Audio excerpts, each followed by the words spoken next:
sudi menolong saya. Tidak ada yang datang. Saya dilupakan.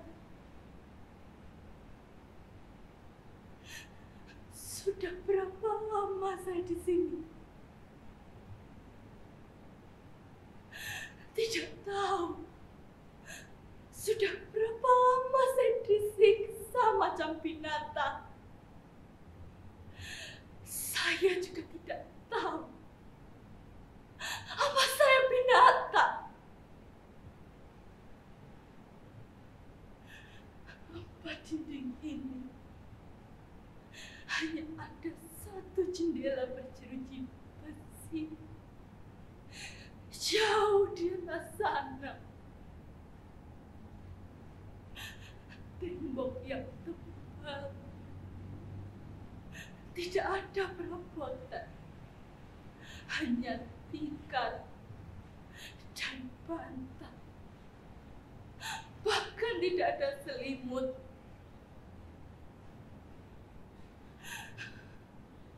Saya tahu tidak akan bisa lolos dari penjara ini jika tidak ada yang sudi menolong. Mustahil saya selamat jika tidak ada mujizat.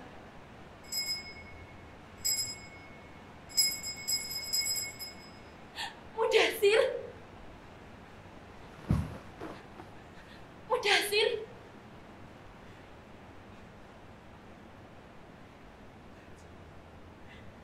Mudasir, kamu Mudasir. Bagaimana caranya kamu bisa masuk ke kamar ini, Mudasir? Mudasir, kenapa tidak kenal saya lagi? Saya Atika, Mudasir. Saya Atika, istrimu.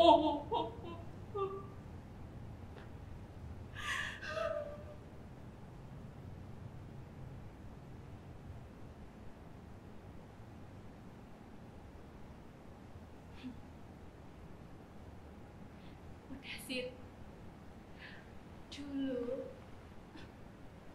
kamu mengantar saya ke Jakarta. Kita berpisah di Bandara Soekarno-Hatta, Cengkareng. Kamu bercerita di surat.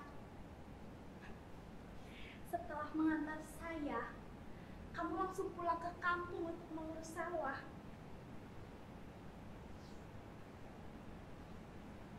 Setahun lamanya, kita saling berkirim surat. Tapi, sesudah musibah ini datang, surat-suratmu tidak datang lagi. Mudasir, kamu menikahi saya lahir batin, kan? Kamu tidak hanya menikahi wajah saya, kan? Mudasir, jika memang benar kamu di sini,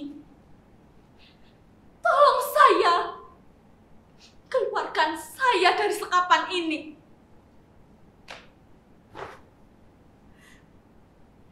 Lalu kita pulang kampung bersama-sama.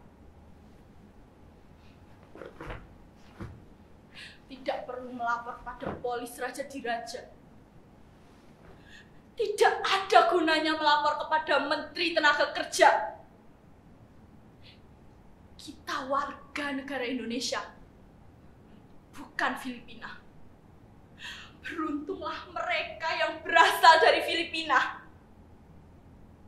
Bahkan presiden mereka pun peduli terhadap nasib para tenaga kerjanya. Apalagi yang bekerja di mancanegara.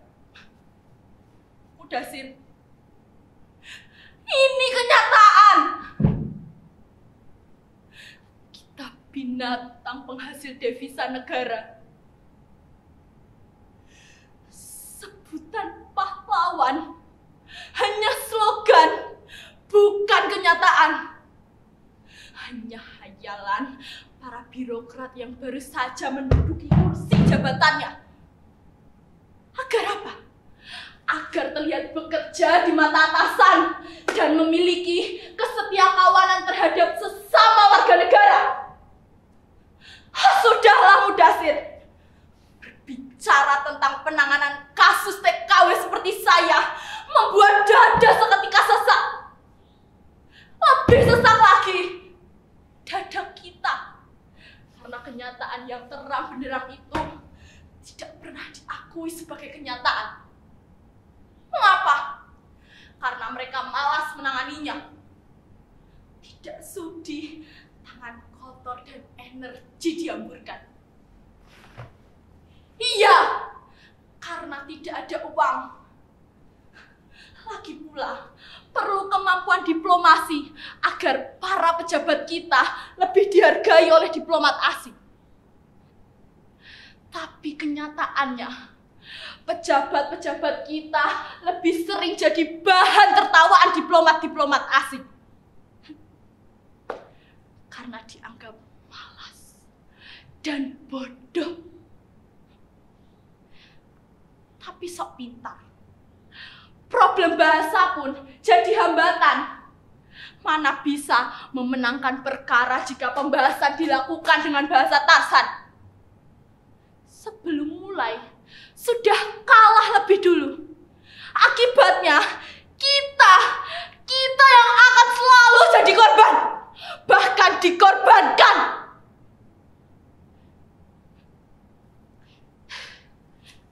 Mudasir, demi Tuhan, saya bekerja.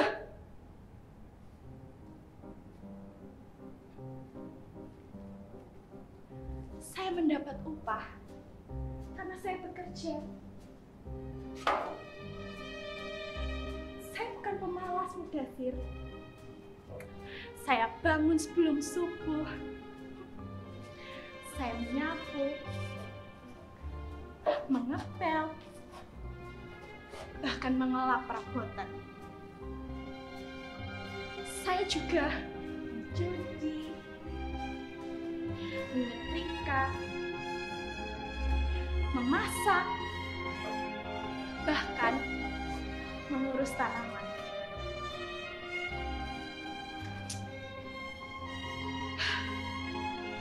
Saya sendirian di rumah besar ini, Mudasir. Pekerjaan baru selesai sekitar pukul 9 malam.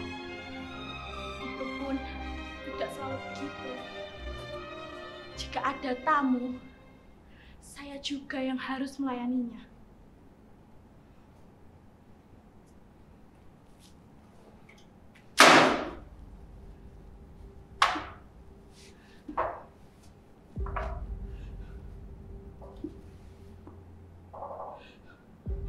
Pada bulan ke-16 itulah nasib masa depan saya ditentukan. Anak lelaki majikan kembali mengeluh hilang uang. Begitu juga anak perempuan mereka. Lalu majikan lelaki kembali mengeluh hilang uang lagi. Bahkan kali ini jumlahnya banyak.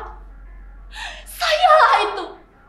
Saya yang menjadi kambing hitam yang harus menerima semua akibatnya. Saya dipukuli bertubi-tubi, bahkan dengan setrikaan patah. Saya berteriak kesakitan. Bahkan di hari itu pula lah saya dihajar, diseret,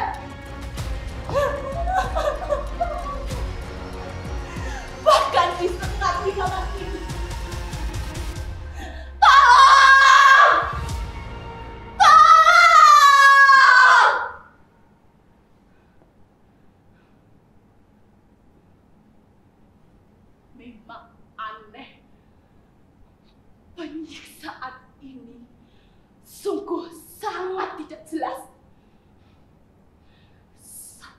rela mati jika memang saya harus mati.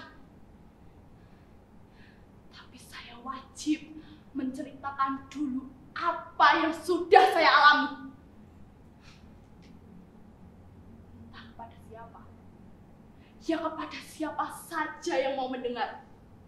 Saya akan ceritakan sampai rinci. Bahkan sampai hal-hal kecil sekalipun. Yang salah harus menerima hukuman. Saya tidak rela mati tanpa orang tahu penyebabnya. Kesalahan saya harus dijelaskan. Siksaan yang saya derita juga harus dijelaskan. Manusia dilahirkan dengan derajat yang sama. Manusia tidak berhak menyiksa manusia lain. Bahkan nasib manusia pun tidak bisa ditentukan oleh manusia lain. Hanya Tuhan yang Maha Esa lah yang berhak menentukan nasib setiap manusia itu. Saya dianiaya tanpa sebab, tanpa penjelasan. Adilkah itu?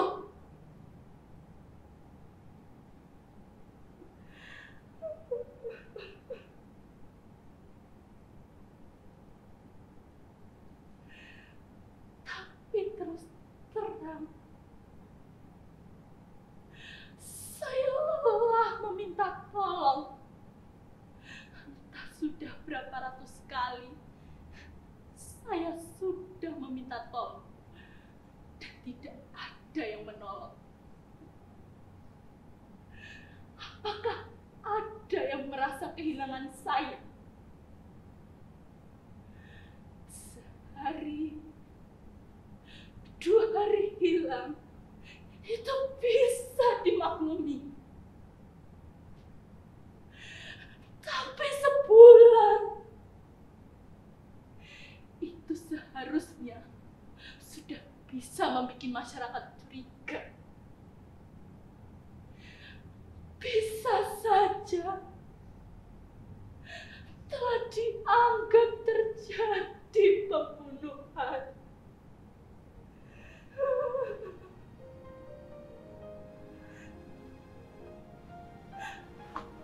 Pembunuhan. Apa yang saya alami memang bukan pembunuhan tubuh, tapi pembunuhan mental. Pembunuhan politik. Kita berkali-kali dianggap sebagai binatang dan tidak punya wibawa. Mengapa? Agar rasa percaya diri hilang dan kita dipaksa merasa hanya sebagai bangsa pelayan, bangsa pembantu rumah tangga.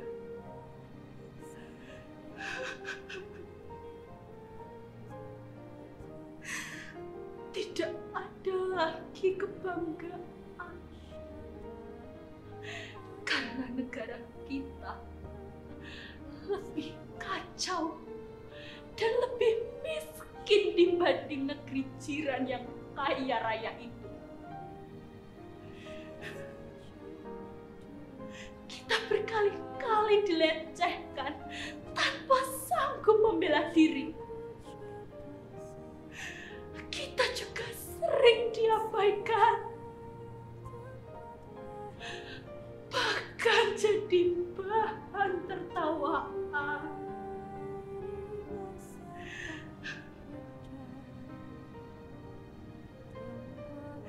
Kita pun sering dihapus dari peta dunia,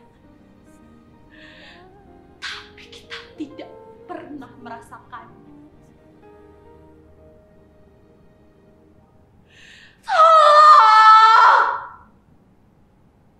Tapi jangan tolong saya.